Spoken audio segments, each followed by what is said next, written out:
Coucou, voici l'heure de l'histoire du vendredi. Alors aujourd'hui, je vais vous lire une histoire qui s'appelle Les poux de la reine.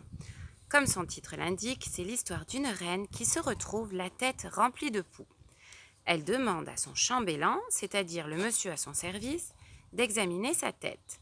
Vous allez voir que chaque poux a un nom très particulier et vous essaierez de comprendre le choix de ce nom. Je vous rappelle que depuis la dernière fois, on est en train d'apprendre à comprendre ce que l'auteur ne dit pas toujours dans une histoire. Les poux de la reine. Scritch, scratch, scritch, scratch. Il s'en passe de drôles de choses sous la couronne de la reine. Scritch, gratte, scratch. Il s'en passe de belles sous les boucles de cette souveraine. Souveraine, c'est un autre nom pour désigner la reine. Des envies de gratouillis par ici, des sensations de petits pas par là. Sa Majesté a le chignon qui fait des bonds. C'est incessant et c'est embêtant. Incessant veut dire qu'il ne cesse pas, qu'il ne s'arrête pas. Cette tête couronnée est pourtant bien gardée.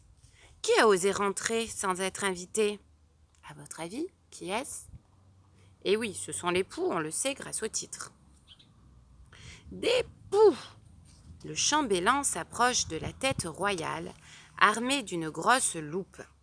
Il y en a partout et ils jouent comme des fous.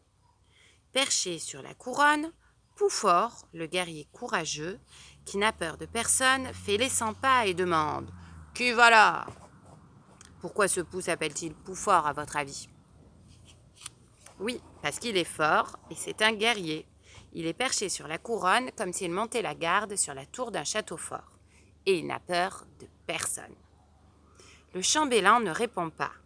Mais Poufort n'a pas rêvé. Un œil énorme l'espionne. Il sonne le tocsin. On verra bien qui est le plus malin. Le tocsin, c'est une cloche. Sonner le tocsin, ça veut dire sonner l'alarme. Poudrol se lance dans une partie de pouilles-tu. C'est comme le jeu louilles-tu, mais avec des poux. Il saute à qui mieux mieux, de cheveux en cheveux, se cache et ressurgit, nez à nez devant le chambellan qui a le tournis. Pourquoi ce pou s'appelle-t-il Poudrol? Oui, parce qu'il joue à cache-cache, il est joueur. Il aime rigoler et jouer. Derrière une catapulte mèche, se cachent Pou-moi et Pou-toi, les frères ennemis. Une catapulte, c'est une machine de guerre qui lance de gros projectiles comme des cailloux. Ici, une mèche de cheveux ressemble à une catapulte qui va lancer quelque chose. Pourquoi ces poux s'appellent-ils Pou-moi et Pou-toi? Oui, il n'y a pas vraiment d'indice pour savoir, mais peut-être tout simplement parce qu'ils sont frères. L'un tire, l'autre pousse. Quelle erreur de stratégie! Voilà qu'au milieu de l'attaque, ils échangent des claques. Ils se trompent de cible. Ils se tapent dessus au lieu de s'occuper de l'ennemi, c'est-à-dire le chambellan. Ils portent bien leur nom de frères ennemis. À la bonne heure, Pudding accourt avec un gâteau pour séparer les rigolos. Pourquoi ce pou s'appelle-t-il Pudding?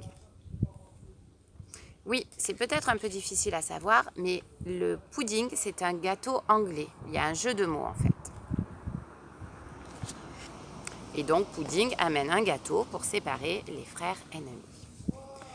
Catapulté, toute crème dehors, le gâteau s'envole et vient s'écraser. Ça, c'est bien joué.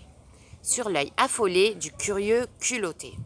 Le gâteau a été projeté comme un gros caillou et a atterri sur qui? Qui est le curieux culotté? Eh oui, c'est le chambellan.